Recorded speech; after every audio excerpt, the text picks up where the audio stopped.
Ada nggak Pak orang itu pengen, tapi pengennya itu harus itu, kalau nggak itu nggak bisa? Ada nggak model orang begitu? Ada Pak ya? Nah ini ono wong model koyok ngono Pak. Sampai ketemu wong koyok ngono ngenes sampean. Soalnya ndak bisa fleksibel. Ora iso nek keinginan ini diganti sing model ngene. Keinginan ini tertunda waktunya, nggak bisa. Nek model kayak gini nih Pak, berarti sudah mendidik sumber emosi atau belum? Belum, karena pengennya yang itu. Nek pengennya yang itu, pertanyaannya kita di dunia itu sebagai apa sih? Sebagai panitia takdir apa jadi peserta takdir? Pripun Bu, jadi panitia atau peserta? Peserta. Nah peserta itu bisa mengendalikan atau dikendalikan? Dikendalikan. Kalau sudah urusan takdirnya dipencet, saiki gak oleh duit dipencet. Meskipun sampean wis ikhtiar nanti hari ini tak pencet gak oleh duit.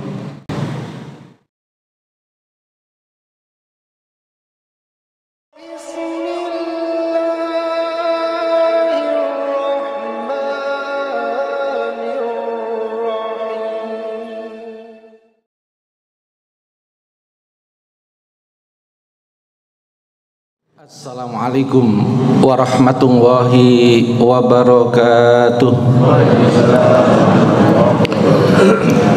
Bismillah walhamdulillah wassalatu wassalamu ala rasulillah Sayyidina Muhammad ibni Abdillah wa ala alihi wa sahbihi wa mawalah wa la hawla wa la quwata illa billah.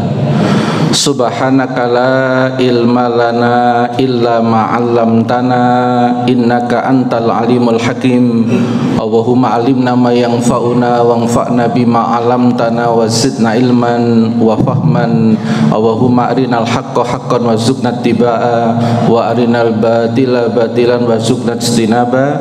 Walhamdulillahirabbil alamin. Amma ba'd.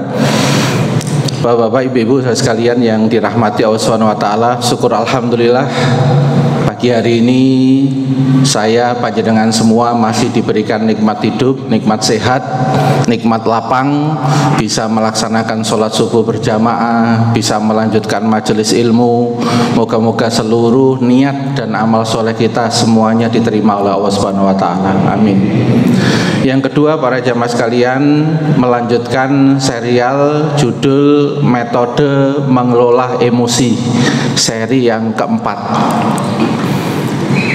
Waktu di masjid yang lain ada yang bertanya, Ustadz, kita ini belajar kayak begini, kadang-kadang loh prakteknya itu loh nol. Sinau wae, belajar wae, tapi bolak-balik yo tiba wae. Sampai pertanyaannya tuh gini, ono ustad ngongkon sabar lho, gak sabar dhewe. Umpama tak balesi ono panitia 17-an, ngongkon urun lho, gak urun dhewe. Maksudnya apa para jamaah sekalian? Saya jawab dasarnya pakai ayat ini. Jawab pertanyaan jamaah itu saya pakai ayat ini. Yang namanya orang itu belajar ilmu untuk bisa menjadi amal, itu ada prosesnya. Ada orang itu belajar ilmu niatnya salah, mesti nggak akan jadi amal yang lurus. Karena syarat ilmu itu manfaat. Itu niat belajarnya itu harus bener dulu. Bukan niat pengen nyanyi ustadz sing liyane. Bukan niat untuk debat-debat sopo cek rotok keren, cek rotok rame, mboten. Wong niat belajar itu kanggo awake dhewe. Termasuk ustadz ceramah koyok ngene iki yo kanggo awake dhewe, gak kanggo jamaah. Wong sing pertama diperintahkan mengamalkan iku yo sing ngomong. Sing ngrungokno iku tanggung jawabnya masing-masing. Jadi kalau niatnya itu sudah salah, mempelajari ilmu, nanti biasanya prakteknya bermasalah. Nomor dua, orang itu kalau belajar ilmu sungguh-sungguh itu artinya direnungkan. Kayak ngene iki kok dibuka maneh. Nang omah mbok telung dinongkas. Wis tak kirim kok PDF nang Pak Wono. Engko kok gak dibuka meneh, gak ditadaburi lagi, gak direnungi lagi. Berarti belum sungguh-sungguh.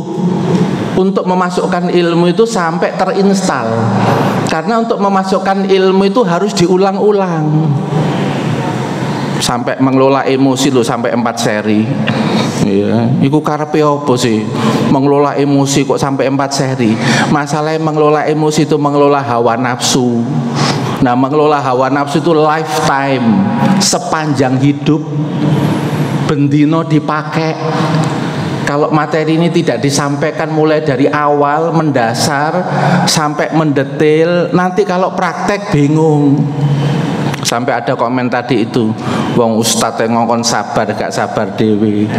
Bisa jadi mengajarkan sabar, tapi nggak tahu tekniknya sabar, nggak tahu tahapannya untuk membentuk sabar. Atau yang kedua, bisa jadi dulu ustadznya masa lalunya banyak ketemu orang temperamen. Bapaknya temperamen, ibunya temperamen, keluarga besarnya juga temperamen. Yus belajar ilmu nih, cuma kalah sama masa lalu, kalah sama karakter yang terinstal duluan. Butuh perjuangan lebih besar. Ya nek riwayat ustaz sadurunge iku bapake kalem, ibuke ya nurut, sering musyawarah. Nek musyawarah iku enak-enakan, bendina ndelok ngono, dikongkon sabar iku gak usah dikongkon bapak ibuke sabar. Wis sabar dhewe. Wong contone iku wis tiap hari kok. Ku anfusakum wa ahlikum naro.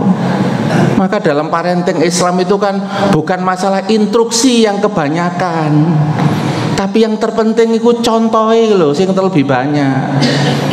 Engko nek kaken instruksi, kaken nyuruh-nyuruh, tapi sing nyuruh lho teladane gak ono. Sing disuruh mesti batin. Ngomong tok. Komen terus, gak tahu bantu. Nggih Pak. Sampeyan nate ngongkon preman, tapi sampeyan gak tahu nukokno kopi karo gedang goreng, gak dirungokno sampeyan. Aku nek ngongkon preman ya tak tukokno kopi sik karo gedang goreng. Ngono yo gak pisan tok. Berkali-kali sampai berkesan. Nggih Pak nggih. Nah, baru minta tolong, ngono langsung manut tok. Iku carane pawang ilmu. Pawang nggih Pak. Jenengan dadi pawang singa, Pak. Tapi sampean langsung ngongkon singa, sampean diterkam napa nurut sampean? Pripun, Bu? Ya langsung diterkam. Nek pengen pawang singa ya bendina ya kayak ana panganan. Pas lapar ku jam laparnya kapan? Iku teknik ilmu pawang singa. Makanya ana wong wedok jari sing lanang keweras. Ngono ya iso lembut kok sing lanang. Soale apa? Sing wedok duwe ilmu pawang. Wong ana wong wedok cerewete iku level dewa. Tapi sing lanang karena wis ngerti ilmu pawang, ngono ya nurut tok. Wong dikae duweke pinggire langsung meneng kok sing wedok. Iku jenenge duwe ilmu pawang. Ngoten Pak nggih. Jadi untuk jadi amal ini ada prosesnya lagi. Ilmu itu kalau nggak ada ikhlasnya, nggak ada kesungguhannya, terus nggak ada prakteknya beberapa kali, nggak bisa ke kolbu, Pak.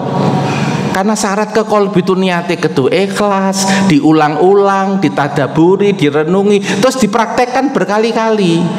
Sekalipun prakteknya itu jatuh bangun, gak popo, jatuh bangun dalam praktek itu. Wong sepedaan itu isolannya itu sekali latihan apa berkali-kali Pak? Saking berkali-kali nih Pak, pas nyetir sepeda tangan ini loh Pak, dada-dadang ini enten Pak. Nah itu berarti wis latihan ping pira ngoten.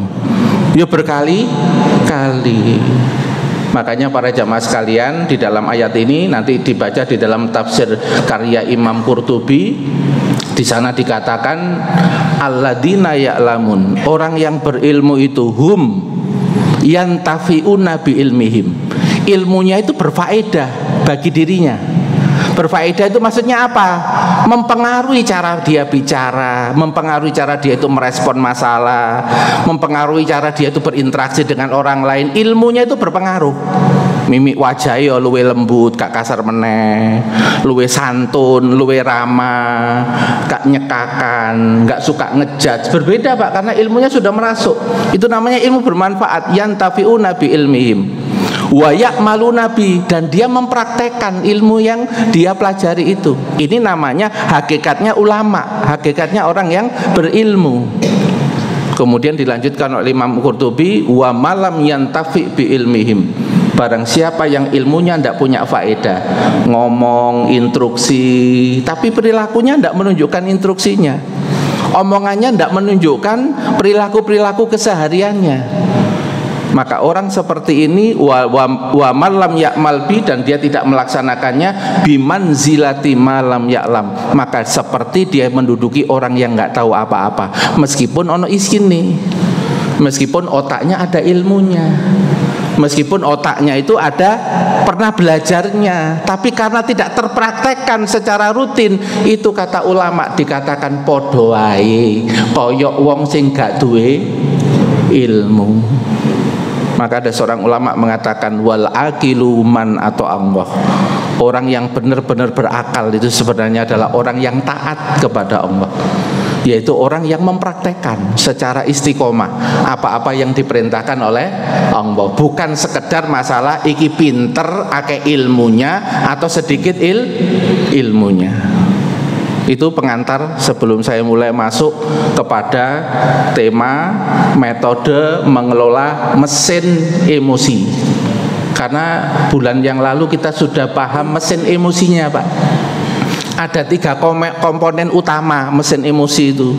Yang pertama ada sumber emosinya, yang kedua ada pemicu emosinya, kemudian yang ketiga ada emosinya itu sendiri. Nah, sumber emosi itu singkatannya ATKH. Ambisi itu sumber emosi. Tuntutan nang anak, tuntutan nang bojo, tuntutan nang karyawan, ya, tuntutan terhadap SDM itu potensi. Direktur ya iso emosian. Kapan terjadi emosi? Ketika apa? Pemicu emosi, Pak. Apa pemicu emosi? Kenyataannya kok gak podo. Tak target norong polo, tapi kok oleh 10, padahal kok laporan kepada pimpinan yang lebih tinggi. Apa mana pimpinan yang lebih tinggi itu wajahnya menyeramkan, nggih Bang. Wis tambah keweden, ya. Muncul emosi. Kenyataan, Pak. Kenyataan itu bisa diri kita sendiri. Bisa kenyataan itu orang lain yang kita tuntut. Kenyataan juga bisa urusan yang kita inginkan dan kita harapkan. Nah, kalau kenyataan diri sendiri itu namanya dia itu bingung karepe dhewe, emosi karepe dhewe. Enten klien, Pak. Seorang anak perempuan mahasiswi. Delok bapake mbiyen ku suwoge, terus dia itu banyak merasakan kenikmatan. Ndodok mari ngono bapake bangkrut, banyak ditagih utang, sampai bapak iku loro-loron. Anak sing wedok iku punya empati yang besar sama bapaknya, anak wedok, Pak, apalagi raket sama bapaknya. Maunya pengen bantu, berarti sumber emosinya di mana, Pak? Ingin bantu. Kasihan bapak iku wong apik, sudah banyak ngasih aku berkali-kali, tapi pas bapak ono masalah, terus dia lihat kenyataan pada dirinya, kok aku gurung duwe penggawean yo, kok aku gak duwe MM-an yo, umpama duwe MM-an, aku lah iso bantu bapakku. Cek bapakku iki cek gak diseneni uang gara-gara ditagih utang. Itu namanya bertarung sama apa? Dirinya sendiri. Ya, lemah dia, terbatas dia. Ini ketika nggak bisa mengendalikan, yang terjadi Pak, bentur-benturkan ke dinding, Pak. Aku kok ngini. Padahal jurusan psikologi, tapi ke awal, gurung level praktek, Pak. Itu. Nah, ngobati orang seperti ini harus dialihkan, nanti ada tekniknya. Ojo fokus sama kelemahan. Apalagi faktanya awakmu iku ya lemah, fokusin kok nang Gusti Allah ae. Nek awakmu gak iso nulung, seake carane Gusti Allah nulung bapakmu, dan jalur menolong bapakmu itu ndak harus kamu kok. Apalagi kamu itu ndak mampu, kamu nggak dosa kok karena nggak mampu. Karena ayat la yukallifullahu nafsan illa wusaha. Kamu nggak dibebani kok sama Allah. Kamu bukan dikatakan anak tidak berbakti kok. Ini soalnya kalau nggak tahu konsepnya kan menganggap aku anak durhaka, anak yang nggak peduli, anak yang nggak berbakti. Itu namanya dikuasai sama hawa nafsu. Iso sedih dewe, bapak eloro melu roro misan malah. Ya, malah menambahi pekerjaan bapak wis utang gak iso bayar, nambah no anake nggih Pak. Nah itu berarti apa? Pemicu emosi dirinya sendiri. Jadi ana wong ku emosi karepe awake dhewe. Wong bingung karena dirinya sendiri. Itu namanya pemicu emosinya dirinya. Ada pemicu emosi itu orang lain, yaitu orang lain yang diharapkan. Aku ngene iki isuk-isuk tangi ngene iki ya jane ana kopi. Pemane mabengi melekan ya jane ana kopi, cek aku iki cek melek, cek moncer gitu. Arep-arep nang bojone, Pak. Ya njaluk digekno kopi. Nah ternyata mabengi bojone iku sibuk urusan kepegelen. Mari ngono gak digekno kopi. Ngono kira-kira sampean niku senyum apa manyun, Pak? Pripun, Bu? Oh manyun toh, Bu? Oh manyun. Jadi pemicu emosinya itu soalnya gak digekno kopi. Umpama gak duwe arep-arep kopi yo gak manyun. Itu apa maneh dia menyadari kapasitas istrinya, apa maneh biyen ya pas diperiksa itu ternyata punya riwayat masa lalu, ketika lahir itu lehernya dulu itu tercekek sampai oksigen itu nggak bisa naik ke otak, makanya punya problem masalah lupa, apalagi kalau distrak masalahnya banyak, lupaan. Ya itu ada dalam dunia kedokteran itu lupa yang karena memori karena fakta masa lalu ketika lahir oksigennya itu tidak bisa banyak ke otak. Nah ketika suaminya tahu begitu karena bisa ngukur kapasitas, nih wis ngene iki bojoku sibuk, aku wis hafal. Ya, wong kelambine anake iku sampai gak kelakon kok disiapno. Ya ini urusannya wis akeh gak kelakon. Nah, aku wis ngerti koyo ngene, aku mau emosi dhewe, aku tak antisipasi. Itu. Antisipasi ini apa? Gawe kopi dhewe. Ya, nek gak pakai nggodok, ya sasetan ae sing sehat. Dipilih sasetan sing sehat. Itu persiapan, Pak. Itu namanya dia sudah punya awareness, pemicu emosinya sudah disiasati. Itu. Nah itu kenyataan kalau orang lain. Pemicu emosi juga bisa urusan keuangan, urusan SPP anak, urusan bayar utang, itu juga pemicu emosi. Nah kalau ini nggak bisa di manage, Pak, nggak bisa dinetralisir pemicu emosi ini, maka muncul yang namanya akibat, yaitu apa? Kalau sesuai kenyataan senang dan gembira, kalau tidak sesuai dengan kenyataan potensinya muncul emosi negatif. Betul Bu G? Paham G mesinnya ini Bu ya? Nah berarti sekarang saya tanya, mana yang sebab dari mesin emosi, Pak, menjadi penyebab utama dari mesin emosi itu yang mana, Pak? Yang sumber emosi apa pemicu emosi, Pak? Yang sebab? Sumber, Pak ya. Jadi yang sebab itu sumbernya. Yang akibat itu yang mana? Emosi akibatnya. Kalau kita ini mau menyelesaikan, Pak, kita nggak pengen terus-terusan emosi. Kita fokus menyelesaikan akibat apa kita fokus menyelesaikan sebab?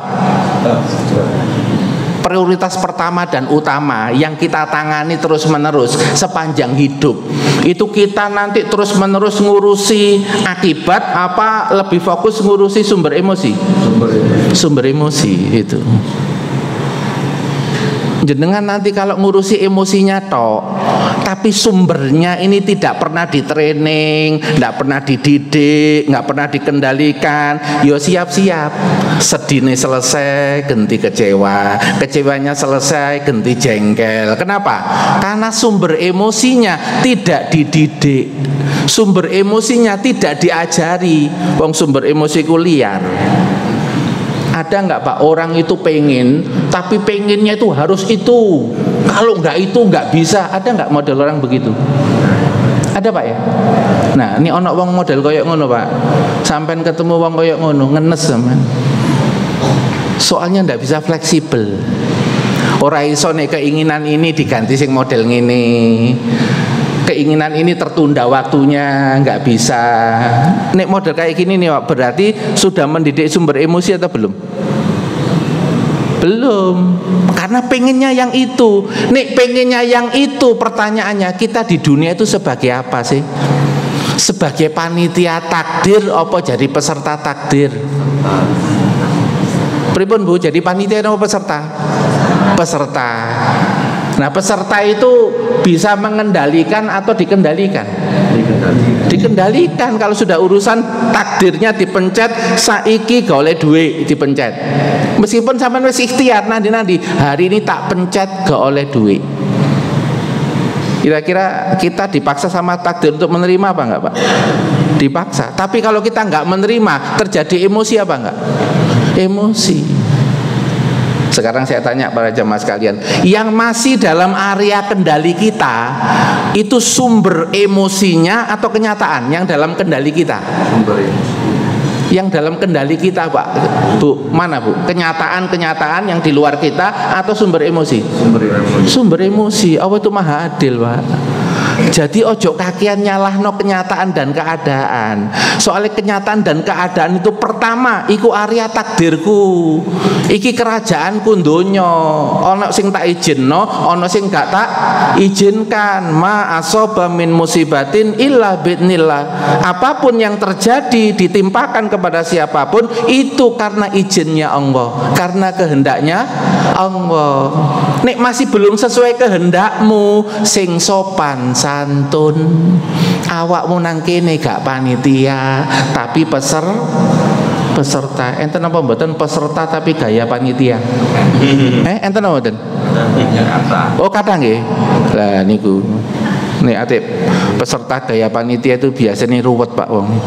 Ya, menjalani hidup itu ruwet, ngono kayak so fleksibel, pokoknya harus itu, kalau enggak itu mau iso purek bareng. Astagfirullahaladzim. Kok ketinggalan rada merenung Pak dengan Pak. Kula mboten nyindir sapa-sapa Pak. Wong iki mbahas jiwa kita semua kok Pak nggih. Mbahas jiwa kita semua. Nah, kita mulai sekarang Pak tahapannya. Jadi dari mesin itu akhirnya kita punya teknik Pak. Ibaratnya ten bengkel Pak nggih, pun semerap mesinnya. Ada mesin utamanya namanya sumber emosi. Ya, cuma mesin utama ini kalau nggak hati-hati dia bisa dipicu oleh bagian mesin yang lain namanya pemicu emosi. Ketika pemicu emosi nggak bisa dikendalikan, nggak bisa didamaikan, nggak bisa dinetralkan, bisa muncul emosi. Maka urutan Pak, tahapan mengendalikan emosi, mengelola emosi, pertama yang harus dilakukan mendidik sumber emosi terus-menerus. Ini kan masih bahasa umum Pak ya, mendidik. Nanti penjelasannya di bawahnya. Nih, sabar nggih Pak nggih. Ya, mendidik. Jadi sumber emosinya nanti ini yang disehatkan. Ya. Yang kedua, tahapan kedua, menetralkan dan berdamai dengan pemicu emosi. Nek sampean gak bisa berdamai dengan takdir, nek sampean gak bisa berdamai dengan keadaan, kenyataan yang sedang terjadi sekarang, terus sampean gak terima, itu kira-kira di dalam hati ini berdodok ngapa mboten? Oh, gak terima kalau kenyataan detik ini dan sekarang ini, gak terima terus Pak. Kira-kira jiwanya ruwet napa terurai Pak? Ruwet, karena gak bisa melakukan teknik yang kedua. Nah, baru kalau sudah yang kedua sudah, baru kita nanti yang ketiga meredakan emosi. Kalau meredakan emosi itu adalah on the spot pada saat itu. Emosinya kalau supaya nggak ketinggian, nek marah dalam keadaan berdiri, pindah posisi. Yaitu nanti ada teknik-tekniknya, ada teknik breathing, nafas, ada teknik pakai dzikir, ada teknik pindah posisi. Karena pindah posisi tubuh kita itu mempengaruhi hormon. Hormonnya yang marah itu ketika tidur, posisi tidur, dia tidak lebih banyak bergerak daripada dia berdiri atau dia duduk. Makanya kalau kita lihat rahasia di dalam hadis, kalau ada orang marah berdiri disuruh duduk. Kalau duduk masih marah disuruh baring. Jenengan pernah Pak praktek marah sambil berbaring? Pernah Bu? Gak iso metu Bu sampai omongan. Betul nggih? Itu maksudnya apa sih? Awakmu ku nek emosi bergeraklah. Ojo malah nang kamar nyungsep nang kamar. Iso setan teko malah nang kamar dewi. Nang kono nang masjid lho ketemu wong-wong sing wajahe cerah-cerah karo sing suka guyon-guyon engko lak terhibur. Ketemu karo Pak Wono lho, engko lak iso guyu sampean. Orang itu nih sering besengut Pak, sering sedih, harus ketemu komunitas-komunitas yang rodok lucu-lucu loh Pak. Ya, itu dalam rangka apa? Nanti teknik yang ketiga, meredakan emosi. Karena kalau kita mau menyelesaikan masalah harus tenang. Makanya kalau emosi itu diredakan dulu. Ini Pak ya, urutannya Pak ya. Kita mulai satu-satu sekarang. Ini kan masih umum tadi, pengantar. 1, 2, 3. Kita mulai yang pertama sekarang. Oke. Teknik untuk mendidik sumber emosi. Tahapan pertama Pak, lifetime Pak. Ini terus-menerus kita lakukan tiap hari. Ya, tiap menit, tiap jam, ya. Yang pertama adalah kita punya komitmen untuk mengendalikan ATKH. Semua orang punya ambisi, tapi ambisimu itu ojo mbok los. Ambisimu ojo mbok buat liar sakarepmu dhewe. Tahan, kendalikan. Duwe tuntutan-tuntutan iku ojo angger nuntut, tapi nanti kendalikan. Nek punya pengen kendalikan dengan apa? Dengan 3 kaidah Pak. Dengan 3 kaidah pertanyaan. Pertama, ambisimu ku bener apa ora? Misalnya Pak, aku duwe ambisi nang masyarakat, aku pengen ngilangno yang namanya ulama. Ono ulama boleh diatur-atur kabeh, dikomeni kabeh, cek bebas kita melakukan sesuatu. Ambisi kaya ngono ku ambisi bener apa salah Pak? Iku ambisi salah.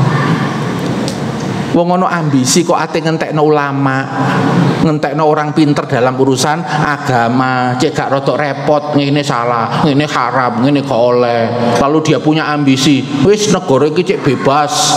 Ya, wis ayo ae, gak usah ulama-ulamaan. Model ambisi ini bener apa salah, Pak? Salah. Wong ulama iku warasatul anbiya, pewaris para nabi.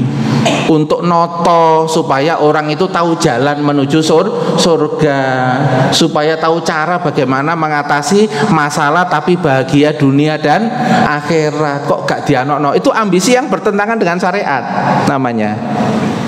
Yang kedua, dilihat dari kaidah ilmu. Kalau nggak ada otoritas orang yang mengerti tentang sesuatu, akhirnya orang punya pendapat sendiri-sendiri. Ketika punya pendapat sendiri-sendiri Pak, terus kok ono yang punya otoritas untuk melerai, untuk mendamaikan. Kira-kira Pak, negara model koyok ngono tukaran terus napa mboten? Tukaran. Ya sama, untuk masalah kesehatan harus ada otoritas, yaitu dokter. Enggak setiap orang berhak ngomong masalah penyakit. Nah iki ana wong loro, terus ana 10 ngomong iki loro iki loro iki loro iki. Ana 10 sak karepe dhewe Pak ngomong, oh tipes paling iki. Oh paling tetanus iki.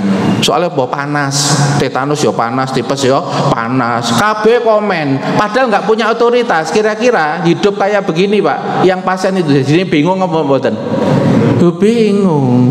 Secara kaidah ilmu loh mboten masuk akal. Orang itu punya ambisi seperti tadi. Paham nggih Pak nggih? Ini namanya apa? Ambisi harus diukur benar secara syariat dan benar secara kaidah ilmu yang rasional itu. Yang kedua, kalau orang itu punya tuntutan, itu sing proporsional. Ngapunten Pak, anake iku bijine Pak, SD, SMP, SMA. Iku matematika iku mesti abang terus. Ya. Nah, terus ibu iku pengen anak iku nerusno perjuangane dadi guru matematika. Terus nuntut anake kon meneh nek keluar teko SMA, pokoke awakmu kedu jurusan matematika. Ya apa nasibe matematika emak iki, kono peneruse iki. Terus nuntut Pak supaya masuk matematika. Kalbu Pak ten jurusan matematika. Tapi ya DO. Wong gak iso matematika dek emang sejak SD, SMP, SMA. Nah, ibu lali nek anake ku nurun, Mbak. Lah kuwi. Iku gara-gara lali. Soalnya gene yang paling berpengaruh ternyata gak mae. Ternyata gen bapak, tapi dia dituntut model koyok mae. Kira-kira ngenes apa mboten Pak sing anake? Wis anake tertekan, mae yo murang-muringan terus, emosian apa mboten? Nah itu namanya orang nuntut tapi tidak ngukur diri dan tidak ngukur kapasitas orang lain. Sekarang saya tanya Pak, Allah Subhanahu wa taala memberikan tuntutan kepada kita sesuai kapasitas kita apa sak karepe Gusti Allah, Pak? Sesuai kapasitas. Apa mengatakan la yukallifu wallahu nafsan illa wus'aha. Allah tidak memberikan beban tugas-tugas syariat kecuali sesuai kapasitasmu. Ya, betul nggih?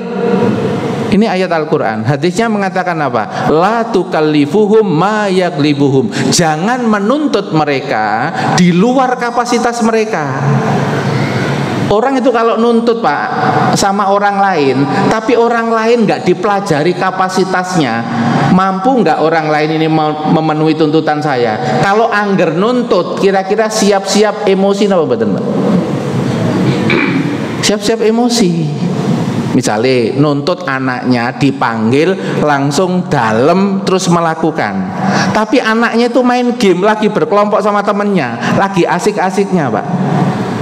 Kan wis ngerti nih lagi main bareng-bareng, anak ini keluar, engkau dia dibully karo konco sak grupe iku.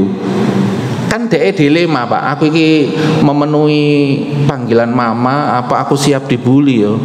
Tapi nek dibully aku ini butuh konco, wong aku ini homeschooling misalnya Pak, anaknya homeschooling, ya nggak punya teman, ternyata temannya itu malah banyak yang di online. Kira-kira nuntutnya mamanya tadi proporsional apa betul?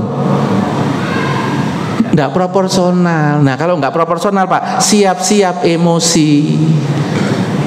Paham gak Pak nih makna proporsional ini? Sesuai kapasitas itu. Termasuk nanti proporsional itu proporsional peran. Ya, proporsional peran. Misalnya bapaknya itu banyak kerjaannya di luar rumah. Ya, di luar rumah. Sehingga akhirnya tidak bisa menjadi tim di dalam rumah. Bantu apa di dalam rumah itu tidak bisa, membersihkan apa, tidak bisa. Tapi yang istrinya ini pengen, pokoknya bapak kedu ngumpul nang omah jam sekian. Tapi bapaknya benturan kalau tugas-tugas kantor, kongkonane, pimpinane. Kira-kira kalau istrinya ini tidak proporsional melihat kapasitas peran dari suaminya yang banyak di luar, kira-kira bisa emosian apa mboten? Bisa emosian. Orang itu kalau nggak bisa mengerti perannya orang lain, kapasitasnya orang lain, siap-siap Pak, nanti akan gampang emosi. Ini yang dinamakan mengendalikan tuntutan. Kau nek duwe tuntutan sing proporsional ya, nek gak proporsional, siap-siap loh ngantem awakmu dadi emosian. Ketiga, prioritas. Ketika kita memberikan tuntutan, itu harus tahu urutan dan tahapan, mana yang duluan. Ono anake depresi, SMA kelas 3, wis ate ujian nasional. Tapi areke sik rada hang lho Pak. Lah emak iku pengen pokoke engko nek ujian nasional aja sampai gak melu. Nek gak melu berarti kan mundur setahun. Pertanyaane, prioritas mana? Menyembuhkan anaknya dulu apa mentingno lulus kelas 3? Menurut jenengan mana yang prioritas? Menurut akal sehat Pak, urutannya ojo mbelani lulus sampai anakmu malah gendeng nih kok. Ya, anakmu malah gila ini nanti karena kalau menyuruh ujian kan harus persiapan Pak, harus latihan dan sebagainya. Emang kalau dia ndak lulus lalu masa depannya buruk. Akeh wong sukses-sukses mbiyen yo gak lulus yo akeh kok. Nggak boleh dijadikan dalil gara-gara telat meniawak masa depanmu itu suram jari sopo iku lak don sampean dhewe. Nek diperlambat kelulusan seseorang, ojo mikir sing elek. Iki berarti nek anakku kok sampai mundur setahun, berarti belajar luwih akeh. Nek belajar luwih akeh, berarti ilmune luwih akeh, pengalamannya luwih akeh. Ketok ini tambah sukses iki anakku. Sekarang Banyak anak-anak yang tidak diperhitungkan oleh orang tua di masa-masa kecilnya. Soalnya rodok gak pati pinter ngono Pak ya, kata pati prestasi. Ngono pas tuwek-tuwek gitu loh. Sing gak patek berprestasi ku, ternyata anaknya ini yang malah berjaya. Betul apa mboten? Makanya di dalam agama itu kan kita tidak boleh membeda-bedakan perlakuan kepada anak. Malah anak yang kemampuannya rendah ini malah diajak kakak-kakaknya yang pintar-pintar itu jadi satu tim untuk ngasih kebesaran hati kepada adik-adiknya. Karena ini keluarga kita ini satu tim, bukan persaingan. Keluarga itu persahabatan. Yang lagi ngedon bagaimana sama-sama dikuatkan untuk bisa maju. Sepakat apa mboten? Nah ini yang jenengan sepakat Pak, jenengan termasuk keluarga yang baik. Karena jenengan punya kelembutan kepada orang lain, punya kasihan kepada orang lain. Kan kasihan Pak. Siapa yang memilih bahwa dia potensinya itu masih rendah? Siapa yang memilih bahwa kemampuan dia di masa kecil itu masih kurang? Iso milih takdir Pak? Tidak bisa. Diajari sama Allah, kamu itu ada yang dinaikkan sebagian kedudukanmu, ada yang rendah. Itu bukan untuk saing-saingan, bukan untuk saling menilai-menilai kamu yang tinggi, kamu yang rendah. Akhirnya yang rendah menjadi sedih, menjadi pesimis. Enggak begitu konsepnya dalam Quran. Karena Qurannya mengatakan kami tinggikan sebagian mereka dan kami turunkan sebagian mereka untuk apa? Agar sebagian yang lain memberikan manfaat bagi sebagian yang lain.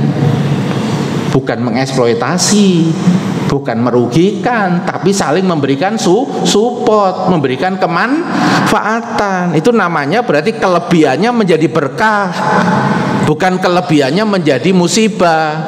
Ada nggak Pak kelebihan tapi menjadi musibah? Berkuasa tapi semena-mena, semaunya sendiri, menindas. Ini kan kelebihan tapi menjadi bencana buat dia. Kaya raya tapi kemudian pelit, pamer, sok-sokan. Nih kalau ada yang miskin dihina, ini jadi bencana bagi yang kaya.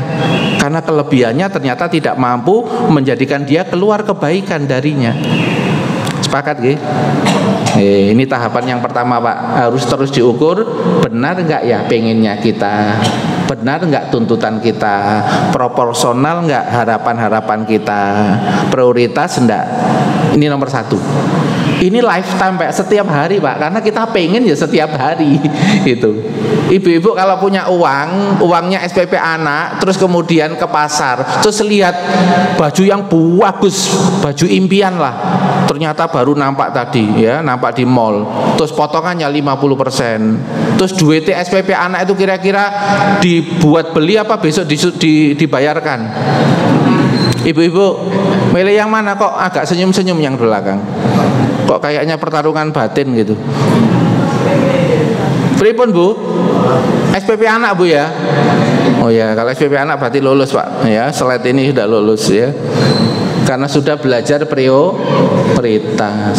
Aku belani baju tapi anakku disetrap, nama baikku tercemar. Ayo milih yang mana? Nggih Pak nggih? Nah, sekarang yang kedua, cuma 4 toh Pak ya, nggak lama ya. Masih kuat toh Pak? Dengarkan Pak ya. Masih ya. Nomor 2 ya, teknik yang kedua supaya nggak sering emosian. Sumber emosinya itu diapakan? Keinginan dan harapannya diapakan? Dialihkan fokusnya, ambisinya, tuntutannya, harapannya, keinginannya kepada Allah.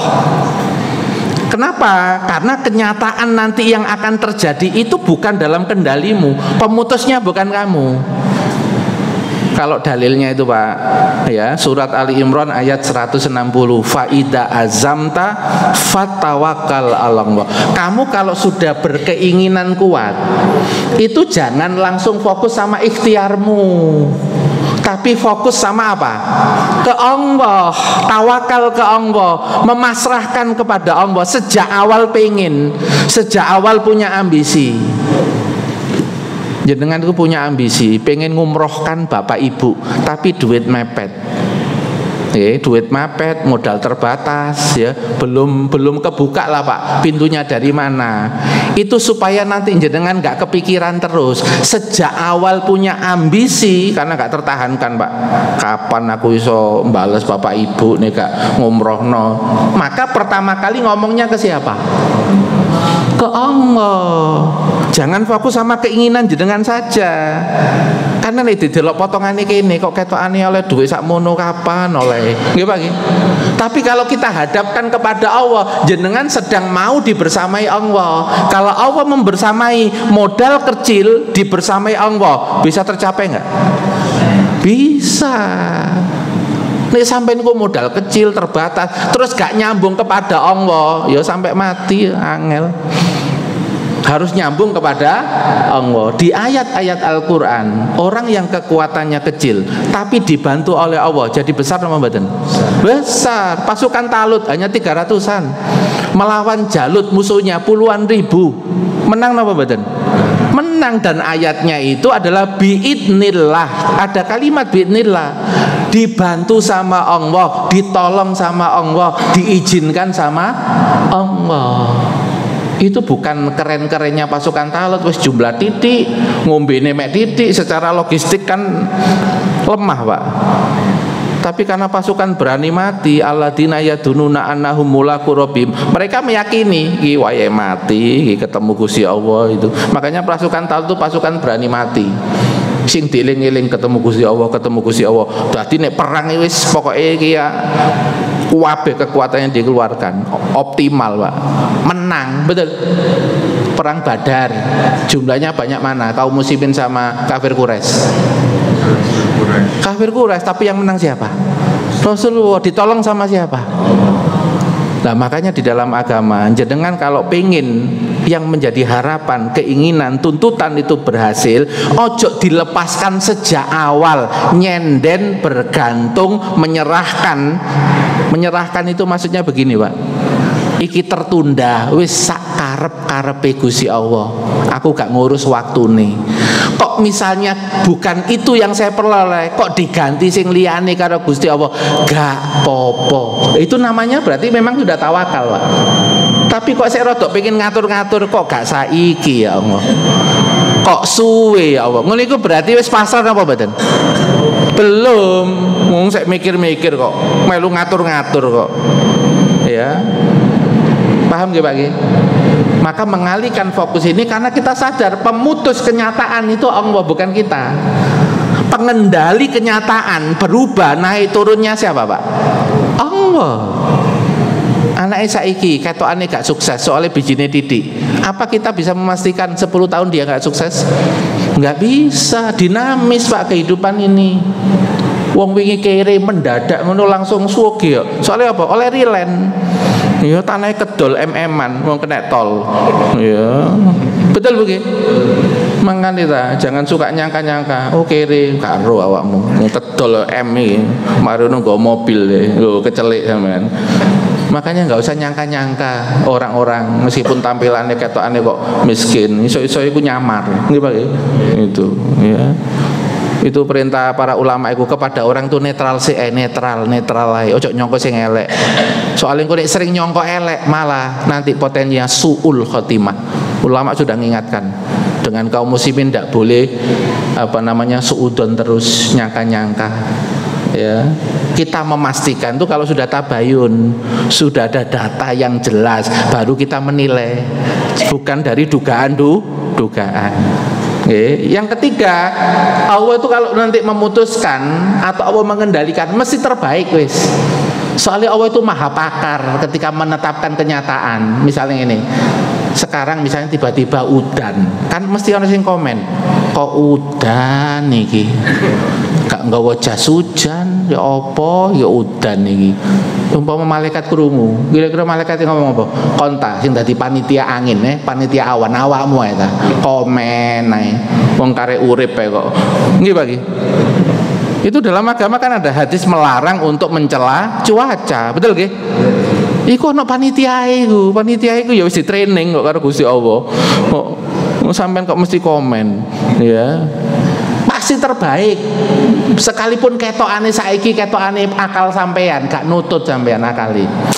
Kok kenyataannya ngene, apa aku gagal. Sampean tuh tahu depannya masalah, tapi Allah itu tahu depannya masalah, pertengahan masalah, akhir-akhir ya Allah tahu semua. Makanya kalau diputusin sesuatu, terima ae sik. mikir sing apik-apik wae. Ini nomor 2 juga butuh latihan, Pak, mengalihkan fokus ini. Betul nggih? Nah, tahapan ketiga, tak percepat, Pak. Cek paling nggak tahu intinya, Pak. Nanti dipelajari lagi, nggih. Yang ketiga, kalau sudah tahu mengalihkan, baru melatih, Pak. Tunduk pada kehendak Allah, tunduk kepada hikmah Allah, tunduk kepada tuntutan Allah. Contoh, kula badhe berangkat ceramah, motorku moro-moro kempes. Apa maneh sadurunge subuh, kempes nang omah. Nah, motor iki misale mek situk. Ya. Alternatifnya kan pesan gokar. Lah sekula pun pengalaman nek pesan gokar, nek subuh niku rada wangel. Itu. Iku pas ketika seperti itu kita diuji nggak, Pak, emosi kita? Pengennya ngisi pengajian, omah bengi persiapan PPT macam-macam, tapi ndodok dek. Itu kalau nggak latihan, latihannya Pak, rodi itu saya ridho ya Allah, rodi itu saya ridho ya Allah. Gak dikekno kopi karo bojo, rodi itu ya Allah. Bensin niate tak pakai kok entek misan wis kempes, entek misan sopo sing nyile mabengi, rodi itu ya Allah. Jenengan nih gak pernah latihan harian begitu, rodi itu. Nggak pernah latihan, ya. Nanti kalau kena yang besar-besar, angel, Pak, jenengan rodi itu. Latihannya tuh yang kecil-kecil kayak begitu. Itu namanya apa? Latihan tunduk pada kehendak Allah. Karena takdir Allah itu menyelimuti kita terus-menerus. Sampai ulama mengatakan lautan takdir. Awakmu nang laut, kena lautan takdir. Kadang kena ombake, kadang kena aruse, kadang kena angine, ya. Yang dimaui Allah adalah apa? Ketika kena takdir, nerimo sih ini loh sebagai hamba. Nggih ya Allah, kula peserta takdir, panitia lagi memutuskan ini. Nggih, sami'na. Nggih, kami terima, kami dengar, kami terima, raditu. Ini kalau jadi habit, Pak. Dengan yang nggak enak itu tawar. Kalau diulang-ulang terus. Kenapa? Karena keinginan kita ini sudah kita tundukkan sama kehendaknya Allah. Aku ini seorang budaknya Allah, hamba Allah yang sebenarnya nggak punya daya tawar. Yo api-api Gusti Allah lah. Kini dipersilakan punya pengen, punya tuntutan, betul nggak Pak? Api-api Gusti Allah, Pak. Tapi eling yo, nanti suatu saat aku menetapkan takdir. Trimon se. Itu namanya apa? Melatih tunduk pada kehendak Allah. Yang kedua, melatih tunduk pada hikmahnya Allah. Karena setiap takdir ada hikmahnya, ada tujuannya, ada maksudnya. Iki anak kok omonganin jengkel no, wajah ini tak tontok nih tak jak ngomong kok gak perhatian jengkel no meneh. Nang anak iki bendino yo nang oma. Berarti nek bendino ketemu sing menjengkelkan, tujuannya Allah apa? Tujuannya Allah supaya kita menjadi pemarah atau supaya kita latihan sabar?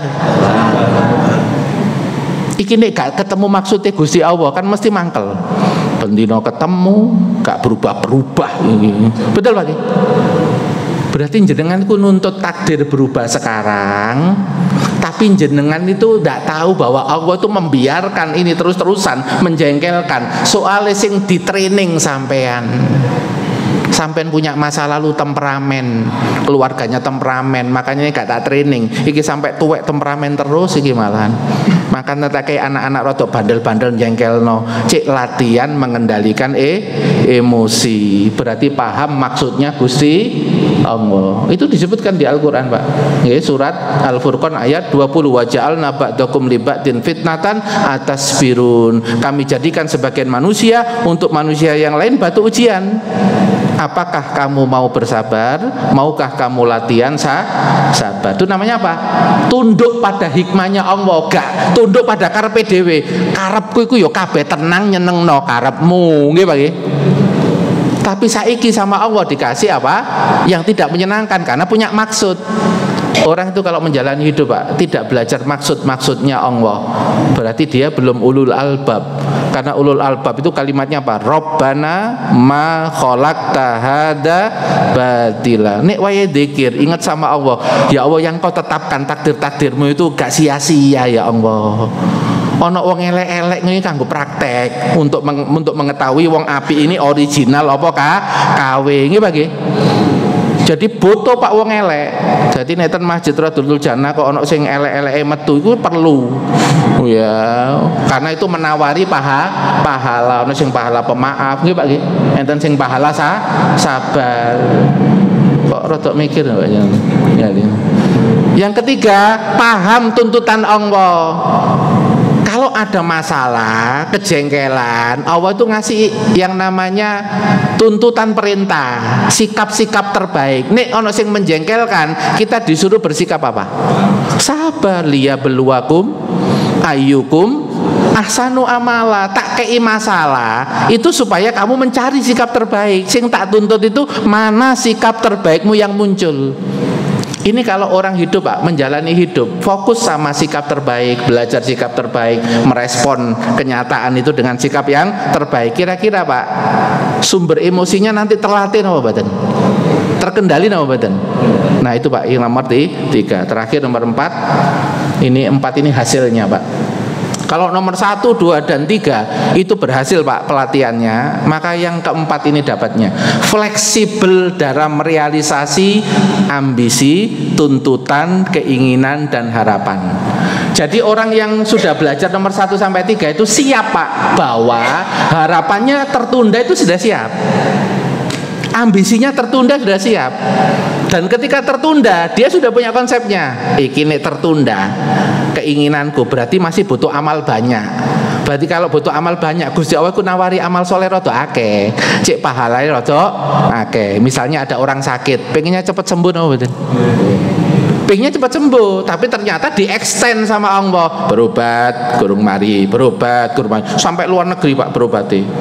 Ya, tapi dia sadar, aku berobat kok sampai 12 tahun. Berarti amal soleh dalam hidupku yang dominan tuh amal soleh berobat.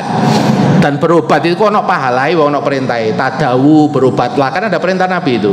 Kalau sakit berobatlah. Amal soleh berobat 12 tahun, jenengan tulus, pahalanya besar apa mboten?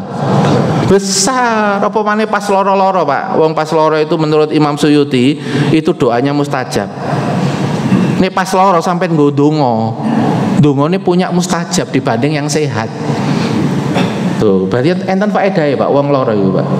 Loh, dikasih amal soleh sakit itu ada faedahnya. Ada yang untuk membersihkan dosa, ada yang untuk mustajab doanya, ada lagi kalau dia orang baik berarti untuk naik derajat. Enten faedahnya lagi.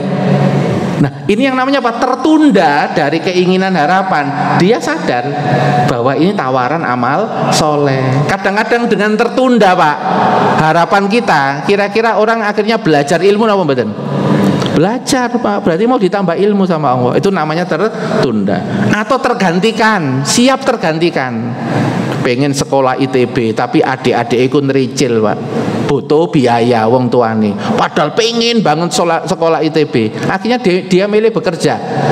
Ya, tergantikan Pak. Aku gak berharap sekolah ITB, tapi aku berharap iso kerja, biayai adik-adikku. Berarti tergantikan gak Pak ambisinya? Digantikan. Apa yang terjadi Pak? Ini kisah nyata Pak. Anak yang maunya sekolah ITB, akhirnya dia bekerja pada seorang direktur dan menjadi orang kepercayaan. Pada saat 5-6 tahun berikutnya, dia menerima lamaran. Yang lamar-lamar tuh alumni ITB. Lebih keren mana Pak? Yang menerima lamaran apa yang lamar? Awakmu gak iso mlebu ITB, tapi awakmu luwih keren. Soalnya awakmu yang memutuskan anak ITB ini jadi masuk perusahaanmu atau tidak. Itu namanya tergantikan. Kalau tergantikan, keputusan Allah yang terbaik apa enggak Pak? Terbaik, cuma ngerti nih rodok keri-keri. Betul nggih Pak? Nah itu loh masalah manusia. Memang pertama yo gak ngenakno, tapi ingat ya, sing gak ngenakno iku meni ana apike. Cuma awakmu iku ngertine biasane keri-keri ya. Ngertinya nanti terakhir. Atau yang ketiga Pak, ya tidak terwujud. Pengen sama cewek A, dokter Pak cewek wis cintai sampai 6 tahun. Ternyata pas ditanya, mohon maaf masih melanjutkan sekolah, ngenes mariono. Akhirnya pindah sama yang lain. Nah ternyata yang lain lebih baik. Iku ceritane sapa mbuh, ono sing cerita ngono. Iya. Kan enggak terwujud Pak, wong cintanya pertama sama dia, ternyata diganti sama Allah yang lain ya. Ngoten nggih Pak nggih. Nggih, monggo ngoten mawon kang sampun saya sampaikan. Moga-moga bermanfaat. Kita tutup dengan istighfar. Astaghfirullahaladzim, astaghfirullahaladzim, astaghfirullahaladzim. Subhanaka wa bihamdik asyhadu an la ilaha illa anta astaghfiruka wa atubu ilaik. Assalamualaikum warahmatullahi wabarakatuh.